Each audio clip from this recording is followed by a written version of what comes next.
If I'd known what waited for me in the Rockies, I never would have taken the job. But when you're broke, desperate, and running from a life that's closing in on you, a 6-month contract at a remote weather station sounds almost like salvation. The helicopter dropped me off just after noon, but the sun was already hiding behind a wall of gray clouds. The wind cut through my jacket, sharp and relentless, carrying the scent of pine and something colder, older.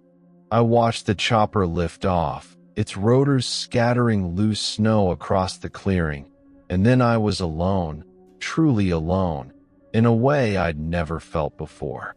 The weather station squatted at the edge of a cliff, a cluster of metal buildings battered by years of storms. The only color came from faded hazard signs and the red beacon blinking atop the main tower. Every step I took crunched on ice, echoing in the silence. No birds, no animals, just the wind and the distant groan of shifting trees. My breath fogged in the air, and I wondered if I'd made a mistake. Inside, the warmth was a shock. The outgoing technician, a wiry man named Harris, met me with a handshake that lingered too long. His eyes darted to the windows, as if expecting something to appear. "You're early," he said, voice low. "That's good. Gives us time to go over the rules."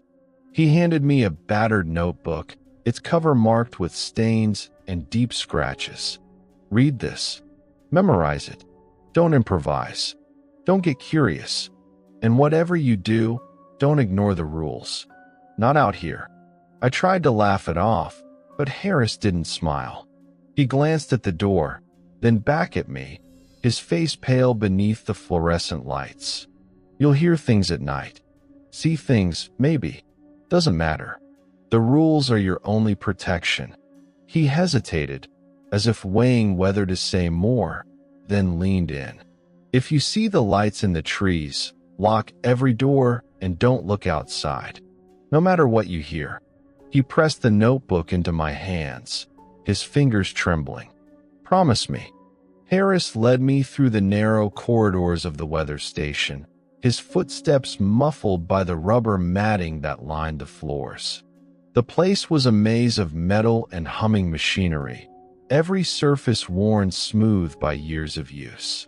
He pointed out the essentials with brisk efficiency: the kitchen, the bunk room, the comms array, the generator room. Each space felt both claustrophobic and exposed, as if the walls themselves were bracing against the mountain's indifference. We stopped in the control room, a cramped space dominated by monitors, dials, and a battered desk. Harris gestured for me to sit, then pulled up a chair across from me. He slid the notebook closer, flipping it open to the first page. "You'll want to pay attention," he said, his voice flat. "This isn't like any job you've had before."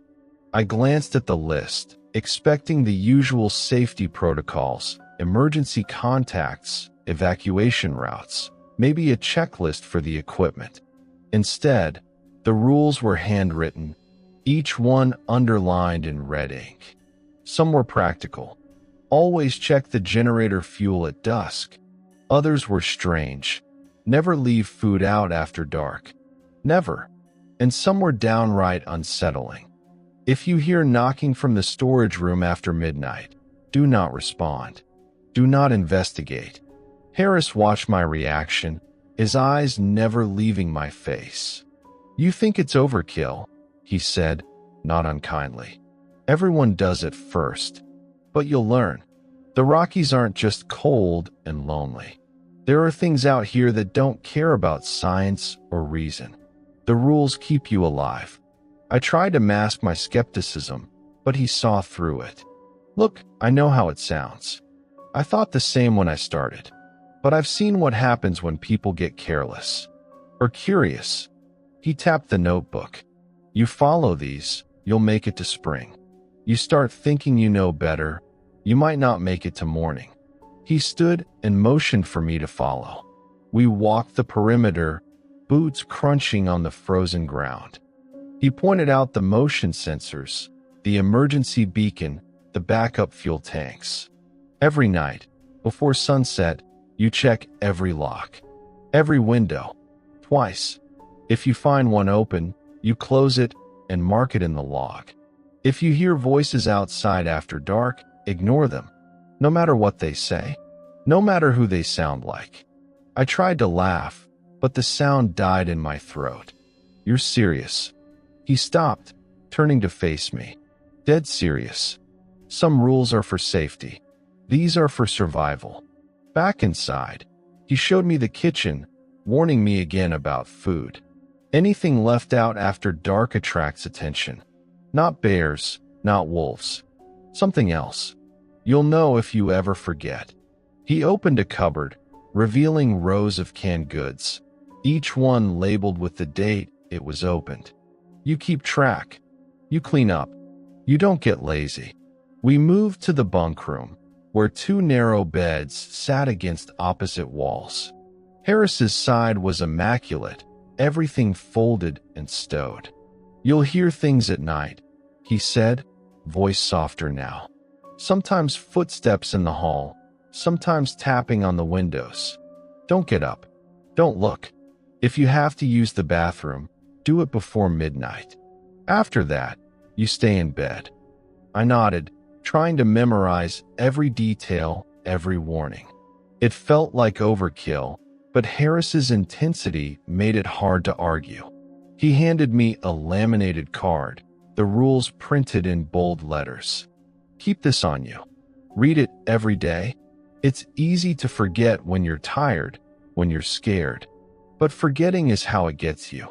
He led me back to the control room, where the sun was already dipping behind the peaks. The shadows stretched long across the snow, and the wind picked up, rattling the windows. Harris checked his watch, then looked at me. You'll be fine if you follow the rules. That's all you have to do. Don't try to figure it out. Don't try to be a hero. Just do what the rules say. He hesitated, then added, if you ever feel like something's watching you, you're probably right. But as long as you stick to the rules, it can't get in. Not all the way. I tried to ask what it was, but Harris shook his head. Doesn't matter. You'll know if you see it. Or hear it. Just remember, break a rule, and you might not make it to morning. The station felt different after Harris left. His presence, tense as it was, had filled the place with a kind of wary energy. Now, with the sun gone and the wind howling outside, the silence pressed in from every direction. I tried to keep busy, following the checklist he'd left behind. I double-checked the generator fuel, locked every door and window, and swept the kitchen for crumbs. Each task felt like a ritual, a way to keep the darkness at bay. By 10, the station was as secure as I could make it. I sat in the control room, watching the monitors cycle through their feeds. The snow had started again, thick flakes swirling in the floodlights. The temperature dropped fast, the kind of cold that seeps into your bones and makes you question your decision to come here. I tried to distract myself with a book, but every creak and groan of the building made me look up, heart pounding. Around 11, the lights flickered. Just once, a quick stutter, but enough to make me sit up straighter. I remembered Harris's words. If the lights go out, stay put. Don't go looking for the breaker until morning. I told myself it was just the wind, maybe a branch hitting a power line, but the unease lingered. I checked the rules card in my pocket, running my thumb over the words as if they could offer some kind of protection. Midnight came and went. I lay in my bunk, staring at the ceiling, listening to the wind rattle the windows. The station groaned as the temperature dropped even further. I pulled the blanket tighter, trying to ignore the feeling that something was moving just beyond the walls. Every so often, I thought I heard footsteps in the hallway, soft and deliberate, but when I strained to listen, there was nothing but the wind. Then, just after 1, I heard it, a faint tapping at the back door. 3 slow, deliberate knocks. I froze, every muscle tensed. The rules were clear. Do not open the door after midnight. No matter what. I waited, holding my breath, hoping it was just a branch or a trick of the wind. The knocking came again, louder this time, followed by a voice. "Hey, it's Harris. I forgot my phone. Can you let me in?" My heart hammered in my chest. The voice was perfect, same tone, same cadence. But Harris had left hours ago, and I'd watched the chopper disappear into the clouds. I sat up, feet on the cold floor, torn between the urge to help and the memory of Harris's warnings. Don't open the door after midnight, no matter who's outside. The voice called again, more insistent. Come on, it's freezing out here. I just need my phone. I crept down the hallway, stopping a few feet from the door. The handle rattled, and I could see a shadow moving behind the frosted glass. My hand hovered over the lock, every instinct screaming at me to help, to do something. But something felt wrong, off, like a word spoken in the wrong language. I pressed my ear to the door, listening. The voice changed, just slightly, the words stretching in a way that made my skin crawl. "Let me in, please. I'm so cold." The last word lingered, echoing in the empty hallway. I stepped back, heart racing, and forced myself to return to the bunk room. I locked the door behind me, hands shaking. I lay awake for hours, listening as the knocking faded, replaced by a low, scraping sound along the outside wall. The wind picked up, howling through the trees, and I pulled the blanket over my head, trying to block out the noise. I kept thinking about the rules, about Harris's face when he handed me the notebook. I almost opened the door that night. I still wonder what would have happened if I had. When dawn finally broke, the world outside was silent and still. I found no footprints in the snow, no sign that anyone or anything had been at the door. But the unease lingered, a cold knot in my stomach that wouldn't go away. I checked the rules again, reading each one twice, and promised myself I wouldn't come so close to breaking them again. Not if I wanted to see spring. The next few days settled into a rhythm, but it was a rhythm built on tension. I followed the rules with a kind of religious devotion, checking locks, logging every detail, and keeping the kitchen spotless after dark. The memory of that first night's knocking haunted me, a constant reminder that the rules were more than just guidelines. Still, as the days passed without incident, a small part of me began to relax. Maybe it had been a trick of the wind, or my mind playing games in the isolation. Maybe Harris's warnings were just the product of too many months alone. On the 4th evening, a storm rolled in from the west, swallowing the mountains in a wall of gray. The wind howled, rattling the station so hard I worried the windows might shatter. I spent the afternoon running system checks, making sure the generator was fueled and the backup batteries were charged. The snow came down in thick sheets, erasing the world beyond the floodlights. By dusk, the station felt like a ship lost at sea, adrift in a white void. That night, as I finished my rounds, I noticed a faint beeping from the comms room. The radio console flashed a warning. Signal interference detected. I checked the antenna connections, but everything looked normal. I remembered the rules.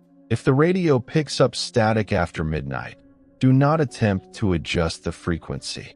Log the event and wait until morning. I glanced at the clock, 11:45. I told myself I'd wait, but curiosity gnawed at me. The interference was probably just the storm, I reasoned. What harm could it do to check the settings? I sat at the console, scanning through the frequencies. The static was thick, punctuated by bursts of garbled voices. I leaned closer, trying to make out the words. For a moment, I thought I heard my own name, whispering through the static. The hair on my arm stood up. I reached for the dial, intending to switch it off, but my hand froze as the static cleared and a voice came through, clear, cold, and unmistakably human. Help me, please. I'm lost. I can see the lights. The voice was a woman's, trembling with fear. I stared at the speaker, heart pounding. Hello, I said, my voice barely above a whisper. Can you hear me? The static returned, louder now, almost angry. The voice cut through again, this time distorted, the words stretching and twisting. Let me in. I'm so cold. I'm so hungry. The last word echoed, overlapping itself, until it became a chorus of voices, all pleading, all wrong. I jerked my hand back, remembering the rule. I logged the event, fingers shaking, and left the comms room, closing the door behind me. The station felt smaller, the walls pressing in. I tried to distract myself with routine, but every sound seemed amplified. The groan of the wind, the creak of the floorboards, the hum of the generator. Later, as I made my way to the kitchen, I noticed something odd. The refrigerator door was ajar, a faint line of light spilling onto the floor. I could have sworn I'd closed it, but maybe I'd been distracted by the radio.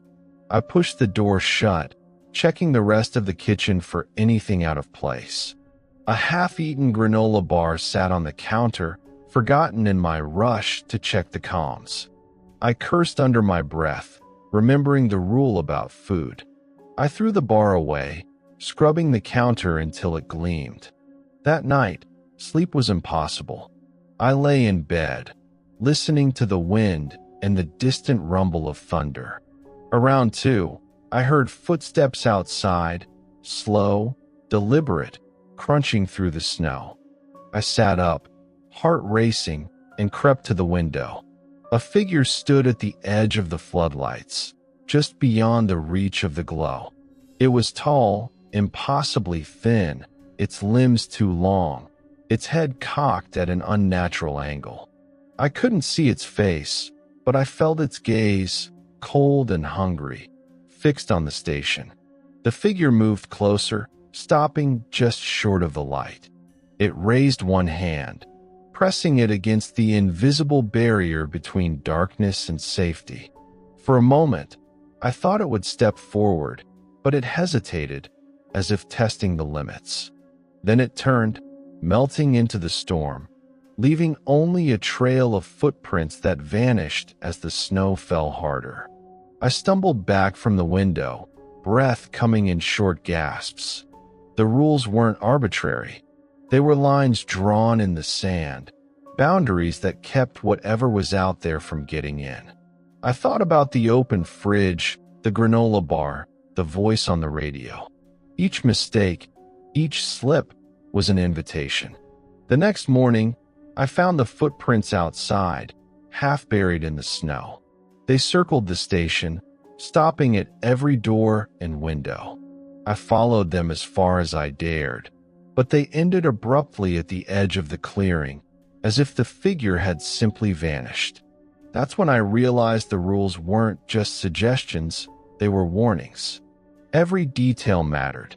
Every step, every habit, every line in the notebook was a shield against something I couldn't understand. The isolation pressed in, heavier than ever, and I knew I couldn't afford another mistake. Not here. Not with the storm still raging and the rules the only thing standing between me and whatever waited in the dark.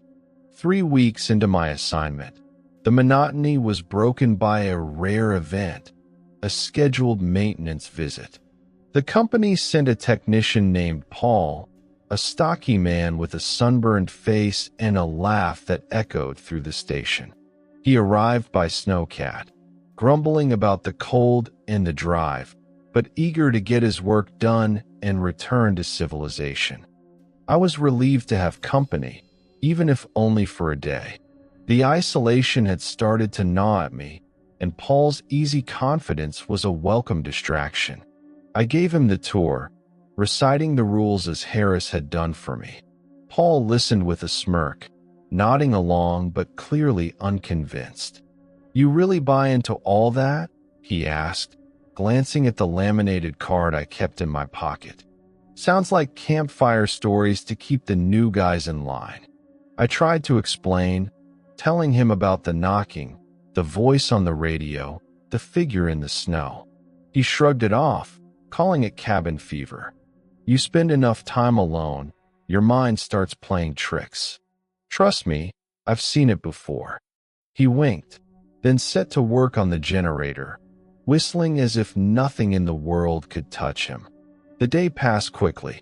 Paul replaced a few worn parts, checked the fuel lines, and recalibrated the sensors.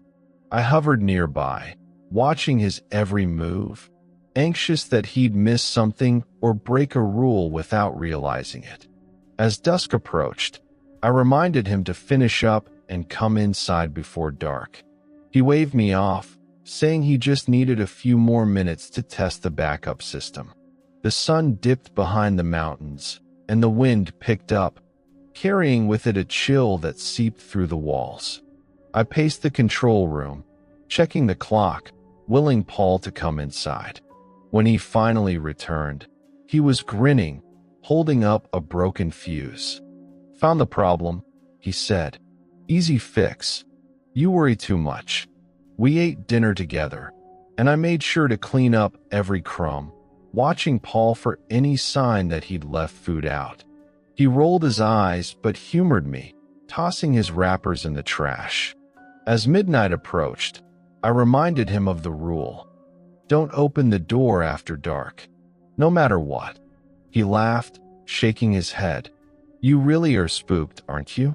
That night, I lay awake, listening to the wind and Paul's snoring from the bunk across the room. Sometime after 1, I heard footsteps in the hallway, heavy, deliberate, not like the soft creaks I'd grown used to. I sat up, heart pounding, and saw Paul's bed was empty. The door to the hallway was ajar, a sliver of cold air creeping in. I crept out, calling his name in a whisper. No answer. The station was dark, the only light coming from the emergency exit sign at the end of the hall. I followed the sound of footsteps to the kitchen, where I found the back door wide open, snow swirling in on the wind. Paul stood just outside, barefoot, staring into the darkness. "Paul," I hissed, grabbing his arm. His skin was ice cold, his eyes glassy and unfocused. "What are you doing?" He didn't answer, just kept staring into the trees. I pulled him back inside, slamming the door and locking it. He blinked, shivering, then looked at me as if seeing me for the first time. "I thought I heard someone," he mumbled. "A woman's voice." She sounded lost. I forced him back to bed, wrapping him in blankets, but he kept muttering about the voice, about someone calling his name. I sat up the rest of the night, watching him, afraid to sleep. In the morning, Paul was gone.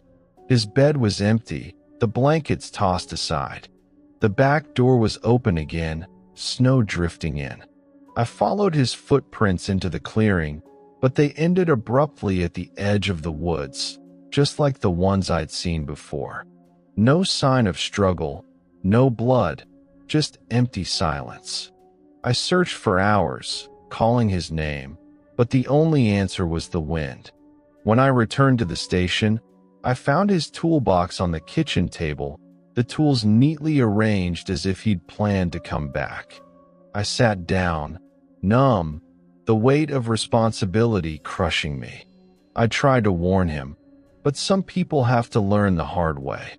That night, I locked every door and window, checked every rule twice. The station felt emptier than ever, the silence now a living thing. I realized then that I was truly alone, and that the rules were all I had left. Paul's disappearance left a hollow ache in the station, a silence that pressed in on me from every side. I moved through the routines like a ghost, checking locks, logging temperatures, cleaning up after every meal. But the rules felt heavier now, not just a list of precautions, but a lifeline. I clung to them, repeating each one in my head as I made my rounds. Still, questions gnawed at me. Who had written these rules? Why were they so specific, so absolute? What had happened here before me?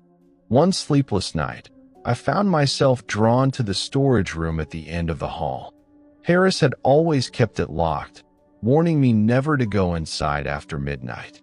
But now, with the wind howling and the station creaking around me, I needed answers. I waited until dawn, then unlocked the door and stepped inside. The room was cluttered with old equipment, boxes stacked to the ceiling, and a thick layer of dust on everything. In the far corner, I found a battered filing cabinet, its drawers jammed with yellowed papers and faded notebooks. I pulled out the oldest logbook I could find, its cover cracked and brittle. The entries inside were written in a shaky hand, the ink smudged and running in places. At first, the logs were mundane, weather reports, supply lists, notes about repairs. But as I flipped through the pages, the tone changed. The entries grew shorter, more frantic. Heard voices outside again. Same as last week. Don't answer. Lights in the trees last night. Locked every door. Still heard footsteps. Lost another man. Went out after dark. Never came back. The final entry was a single line, scrawled in red ink. The rules are all that's left. I dug deeper, finding more notebooks, each one echoing the same warnings. Some included sketches, strange symbols, maps of the station with certain rooms circled, drawings of figures with elongated limbs and hollow eyes. One notebook was filled with nothing but the rules, written over and over, as if the writer was trying to etch them into their memory. In the bottom drawer, I found a letter, never sent, addressed to someone named Dr. Kessler. The handwriting was tight, desperate. You were right about the thin place. The reading spiked again last night. I think the station is acting as a beacon. They're drawn to it, to us. The rules help, but only if we follow them exactly. I'm scared, but I can't leave. Not now. I sat on the cold floor, the letter trembling in my hands. The pieces began to fit together, a place where the fabric of reality was thin, where things from the other side could slip through. The station wasn't just a weather outpost. It was a lighthouse in a sea of darkness, drawing in things that didn't belong in this world. The rules weren't just for safety. They were a barrier, a ritual, a way to keep the darkness at bay. I thought about Harris, about the look in his eyes when he handed me the notebook. I thought about Paul, about the voices that had lured him into the night. I wondered how many others had come before me, how many had vanished without a trace. The truth was worse than I imagined. The rules were written in blood. But as the fear settled in my chest, something else took root, a stubborn determination. I would not be another name in a forgotten logbook. I would not let the darkness win. I copied the rules again, pinning them to every door, every wall. I memorized them until they were as familiar as my own name. And I promised myself, no matter how bad it got, I would follow them. I would survive. The storm arrived without warning, a wall of black clouds swallowing the sky and blotting out the last traces of daylight. The wind howled so fiercely it felt like the station might be torn from the mountain and hurled into the abyss. I checked every lock, every window, every seam in the walls, but the cold still found its way inside, seeping through the floor and gnawing at my bones. The generator sputtered, lights flickering as if the darkness outside was trying to claw its way in. I huddled in the control room, clutching the rules card, repeating each line like a prayer. The radio crackled with static, then fell silent. I tried to call for help, but the signal was dead, swallowed by the storm. The only sound was the wind and the relentless creaking of the building. I told myself I could wait it out, that the rules would protect me if I just stayed put. Then, through the roar of the storm, I heard it, a voice, faint at first, then rising above the wind. "Help me.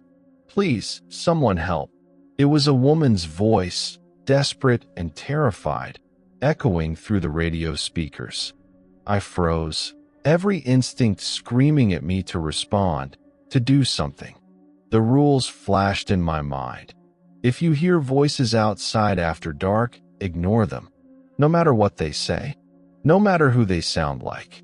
But this was different. The voice was inside the station, coming from the hallway just beyond the control room door. I pressed my ear to the metal, heart pounding. "Please, I'm hurt.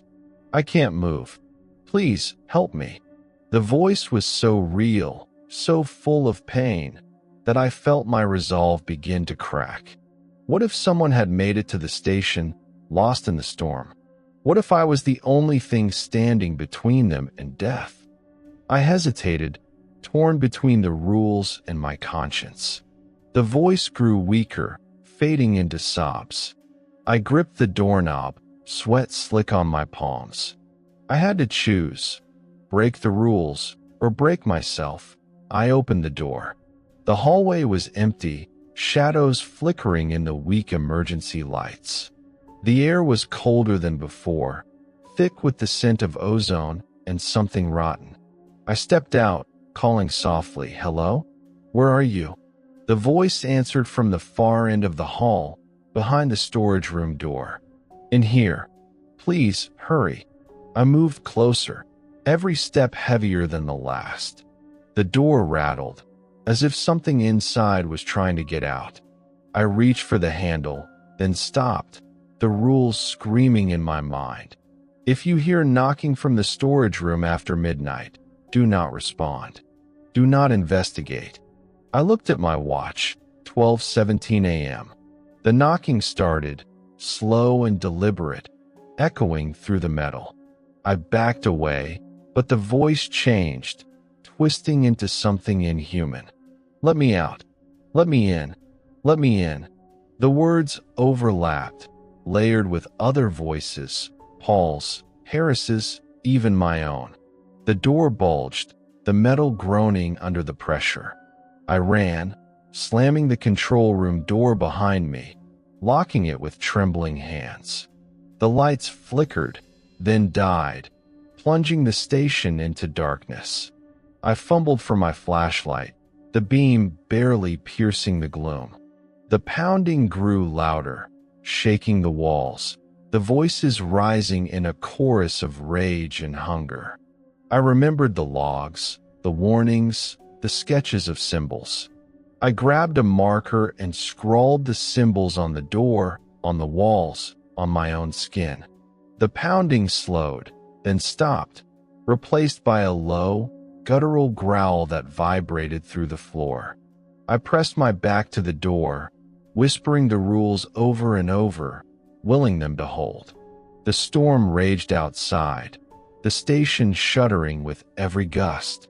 I could hear footsteps circling the building, claws scraping against the metal, voices whispering my name. I shut my eyes, focusing on the rules, on the promise I'd made to survive. Hours passed, or maybe only minutes. Time lost all meaning in the darkness. Eventually, the growling faded, the footsteps retreated, and the wind began to die down. The emergency lights flickered back to life, casting long shadows across the ruined control room. I slumped to the floor, exhausted, every muscle trembling. I'd broken a rule, and I'd nearly paid the price. But I'd also remembered the others, the warnings, the symbols. I'd used everything I'd learned to survive. The rules weren't just a list, they were a lifeline, a map through the darkness. And I knew, with a cold certainty, that I could never let my guard down again. Not here. Not with the storm still whispering outside, and the thin place waiting for another mistake. The station was battered, the air thick with the residue of fear and the metallic tang of blood from a cut on my hand I hadn't noticed until the adrenaline faded. I staggered to my feet, flashlight trembling in my grip, and listened. The storm had passed, but something worse lingered, a presence pressing against the walls, testing every seam, every weakness. The rules had held, but only just. I could feel it circling, hungry and patient, waiting for me to slip again. A sudden crash echoed from the storage room. The door, marked with desperate symbols, buckled inward. Shadows spilled out, writhing and coiling, taking shape in the flickering emergency lights. I saw a face. No, many faces, shifting and merging, eyes hollow, mouth stretched in silent screams. It was every voice I'd heard, every fear I'd tried to bury, made flesh and shadow. I backed away, reciting the rules under my breath, but the thing advanced, dragging the cold with it. My mind raced, searching for anything I'd missed, any loophole. The rules were clear. Don't open doors after midnight. Don't answer voices. Don't leave food out. But there was one line in the oldest logbook, scrawled in the margin. If all else fails, light drives it back. I lunged for the emergency flare kit, fumbling with numb fingers. The creature shrieked, the sound drilling into my skull, as I struck the flare and hurled it at the advancing darkness. The red light exploded, searing through the shadows, burning away the faces and leaving only a howling void. The thing recoiled, retreating to the far corner, but it didn't vanish. It pressed against the walls, searching for another way in. I realized then that the rules weren't just about survival, they were about containment. Every ritual, every habit, every line was a barrier, a way to keep the thin place from tearing open completely. I crawled to the control panel, hands shaking, and activated every floodlight, every alarm, every ounce of power the battered generator could muster. The station blazed with light, and the thing screamed, dissolving into mist that seeped through the cracks and vanished into the dawn. I collapsed, gasping. The flare's afterimage burned into my eyes. My body ached, my mind frayed, but I was alive. The cost was written in blood and fear, in the scars on my hands and the tremor in my voice. I finally understood what the rules were really for, not just to keep me safe, but to keep the world safe from what waited on the other side. When the sun finally rose, the world outside looked untouched, just endless white, the mountains silent and indifferent. Inside, the station bore the scars of the night, scorched walls, broken locks, the lingering smell of smoke and fear. I moved through the rooms in a daze, patching what I could, cleaning up the worst of the damage, but some things couldn't be fixed. My hands shook as I wrote my final log, the words blurring as I tried to capture everything I'd seen, everything I'd learned. A week later, the relief technician arrived, a young woman named Riley with bright eyes and a nervous smile. I met her at the landing pad, pressing the battered notebook into her hands. "Read the rules," I told her, my voice rough. "Don't question them. Don't skip steps. They're the only thing that matters out here." She nodded, but I saw the same skepticism I'd once worn, the same disbelief that had nearly killed me. I walked her through the station, pointing out the repairs, the places where the walls still bore the marks of claws and fire. I showed her the logbooks, the symbols, the rules pinned to every door. She listened, but I could tell she didn't understand. Not yet. She would, in time. Everyone did. On my last night, I sat alone in the control room, watching the snow fall and the lights flicker. I thought about Paul, about Harris, about all the names in the old logs. I wondered if the thing in the dark was truly gone, or just waiting for someone to forget, to get careless, to break the chain. I left Riley a new set of rules, adding one more at the end. If you ever feel like you're being watched, you probably are. As the helicopter lifted me away, the station shrank to a speck in the endless white. Relief warred with dread. I survived, but the rules are still waiting for the next person.